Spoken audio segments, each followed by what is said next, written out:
6 core principles in this. Sports betting should be marketed only to adults of legal betting age. Sports betting advertising should not promote irresponsible or excessive gambling or degrade the customer experience. Sports betting advertisements should not be misleading. Sports betting advertisements should be in good taste. Publishers should have appropriate internal reviews of sports betting advertising. And then finally, publishers should review consumer complaints pertaining to sports betting advertising. Now, we have seen here and there some of the things already be addressed separately and kind of on their own. We've talked about the advertisers not being misleading. We've talked about the wordings being changed in some of these advertising, the risk-free bets or knows whatever. That's all been kind of gone by the wayside. So some of these things have been addressed, at least on the side, but to have it all in one place, to have all of these leagues come in and say this, and to have this now in front of the operators to now, listen, there's no real excuses anymore. Not that any of these were being horribly violated as it was anyway, though the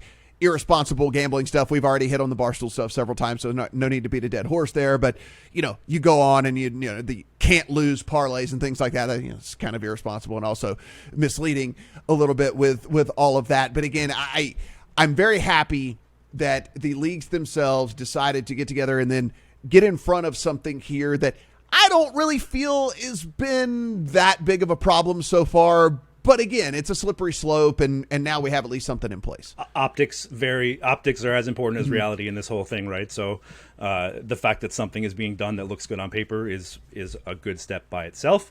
I think as you're reading those 6 points, we can all kind of pick out the case study, the brands that match those points, and the little instances of the little mishaps we've had along the way here. And yeah, your point's well taken. This is a very good time for this. I also think that, having the sport, there are other responsible advertising codes. We have the AGA that kind of oversees a lot of these companies as well, and regulators obviously too. Something about having the leagues and the broadcast entities involved in this gives it a little bit more weight to me, or a little, at least optically, it comes from a little bit of a different place than gambling companies trying to police themselves. So I think in that way, having the league's backing is important, and they managed to do it without needing to collect an integrity fee to make this thing possible. So it's nice to see them, returning some of this this windfall back into the. Wait, Eric, you can do things without integrity fees? That's absolutely amazing. Hey, Dustin, here's the thing. I'm glad it stopped at 6 points and not 7, because if we'd have gotten to 7 points and it said JB Smoove could not dress up as Caesar then I would not back this. I would be against this. I would be against all of this. Get the hell out of here with that. But it stopped at 6. Thank God. Because if it got to 7 and I couldn't have my JB Smoove dressed up as Caesar, then this would just be a very, very, very terrible thing for me. Yeah, we have to have JB Smoove. We cannot move forward without. I will just take this up. I'll throw it out there. Ontario is considering banning celebrity advertisers and athletes too. That we're joking about this, but it's not out of the realm of possibility that something like that gets looked at in the future too. But if it's a celebrity dressed up as someone else, I guess Caesar could be considered a celebrity. So I mean, I guess if Caesar himself were endorsing a sports book, then I guess that would also fall under that. So Eric, okay, good job on that. I'll agree with someone had to do it. Yeah, no, it is what it is.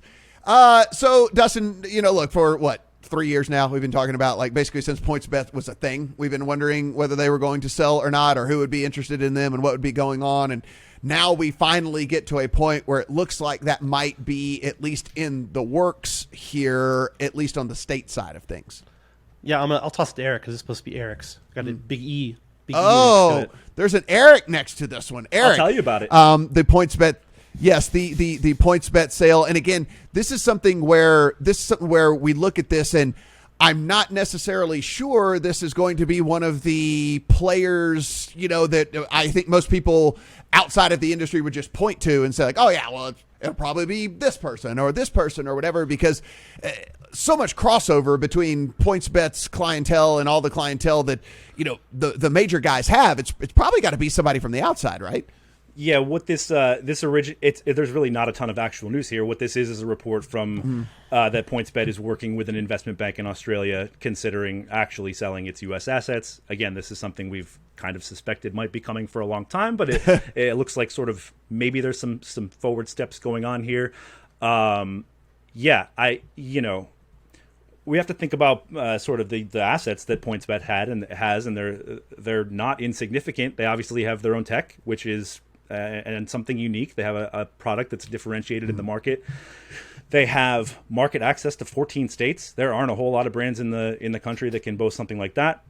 Partnership with NBC as well. That's a pretty coveted partnership in the world of sports and gaming.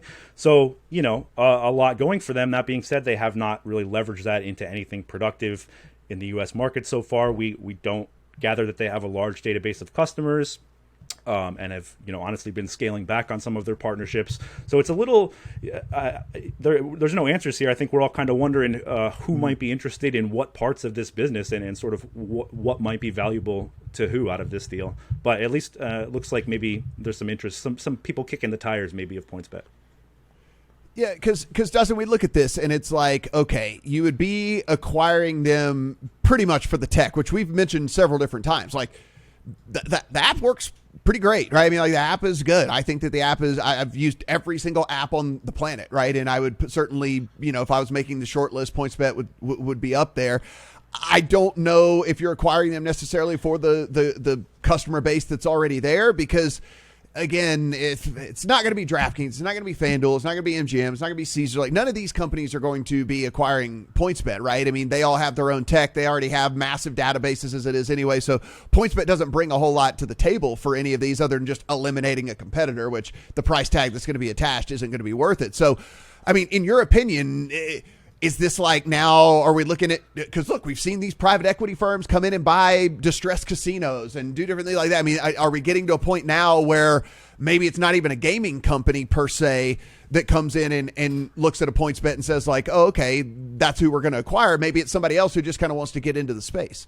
Yeah, I mean, I do this with not any real knowledge of who might be kicking tires outside yes, we're of speculating. the industry. Yeah. But I mean, it would make a ton of sense for somebody who's not in, who wants a piece of this, a legacy media company or something, come in and say, hey, this is attractive. I mean, the bottom line is PointsBet, I think, increasingly doesn't have the will to compete, right? It does. It does not have the cash to burn. The deal with NBC Sports, we know, like they kind of scaled that back because they don't want to and kind of put off some of the money because they don't have that. They don't really just want to spend that money right now. They've spent a lot of money to get 3% of the market right now, which is I think according to Eric's estimates like 6th or 7th in the U.S., which is fine, but there's not really much of a growth story here. And I don't know. I feel this is just anecdotal, but I feel like there's way more railing against PointsBet and the customer experience than there are some of these others right now. I mean, I feel like I see more people complaining about PointsBet. Like PointsBet was kind of like seen as a consumer friendly brand early on, and right now I don't think it really is, at least according to the Twitter machine, if you believe those folks, and people getting limited and just everything about it. I see more negative about that customer experience. So I don't know if are you acquiring the brand to do that? I don't think you're doing that either. So it'll be interesting to see what comes of this, but I think it does boil down to PointsBet.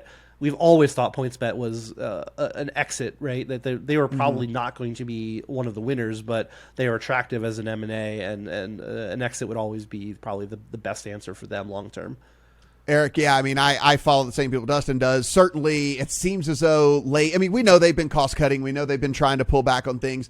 We know that certainly probably means limiting, big time winning better. There's probably a lot of that that's been going on with this money saving that they've been doing. And so, yeah, I don't know if that said, I still think you could acquire PointsBet and probably get some goodwill with customers from someone if they came in and like, hey, we're doing things differently now. But at the end of the day, this is probably a tech play, which is, again, an app that works pretty well.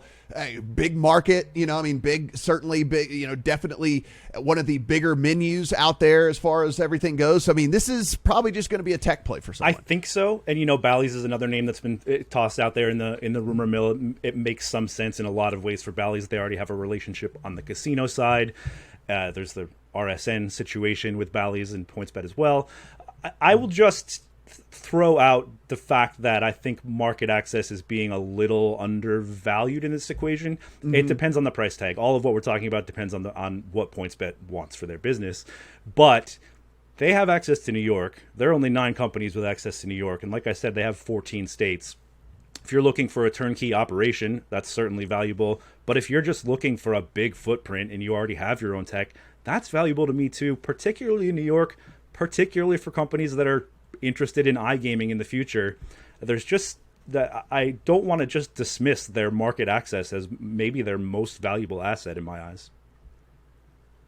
And anyone out there that is going to be Dustin wants to say something, but he's on mute. I want to say sorry. I got muted. Maybe I think Matt's muting me. I am muting you. We're getting a little background noise. It's fine when you're not talking. We're just muting you. That's all right. It's all good. Now, I don't take it personally. Yes. Can we go into the voiding stuff, because PointsBet kind of started this, right? It's funny, like this whole trend about voiding players who get injured. Like the Karma Committee was like the big thing, right? Oh, PointsBet's going to refund because this player didn't play or got hurt early, and now we have this, like, I don't know, it feels way worse in the last like 6. Again, everything seems different / worse in the last 6 months to me, but like now anybody gets hurt and it's like, at least again on Twitter, and I assume maybe it's more on Twitter than other places, but like it's like as soon as something happens, like Giannis gets hurt, void Giannis. Like this is like, or anybody does something, it's like they void one thing, like a sportsbook will void something because somebody got hurt early, and they're like, what about this guy? What about this guy? And like PointsBet kind of is the one who like, and I don't think they do it anymore. Is the Karma Committee even still a thing that convenes? Yeah. It's funny, they kind of created this culture, and like a bunch of other books picked up on it, and now we're left with like people just complaining every time. Again, I'm all for the sportsbooks marketing their stuff however they want. I'm not here to say it's a good or bad, but like they've at least on social media they've created this culture of expectation of voiding bets when people don't play, and I'm like, this is why people are, I think, calling it out for so long, is this is bad for business. Like anytime something doesn't go right with your player or your team, now you say, oh, I should get that bet back. Like that's not a great user experience when you create that expectation and then people complain about it. Like you didn't have to do this. You could have just never voided anything, and then you wouldn't be in this predicament. But I think there's some negative UX here now because of what has started with PointsBet. I won't put all the blame on PointsBet because DraftKings and FanDuel jumped in willingly too. But it's funny in retrospect that they were one of the ones who started this trend. Eric, I'm not a financial advisor in any stretch of the imagination, but I will give a tip to anybody out there. If they're going to buy pay in Australian dollars as opposed to American dollars. Like you're going to get more bang for the buck whenever you do this. So whenever they ask for a price tag, you negotiate and you be like, now we're paying this in Australian dollars, right? Like we're not paying this in US dollars. And I think that's a good way that you can get this for a little bit cheaper. Just wanted to throw that out there. Not the worst idea. Australian dollar. Yeah. Just one of those deals. Listen, I'm trying to help out the people who are going to be going after PointsBet, whenever we're trying to do it.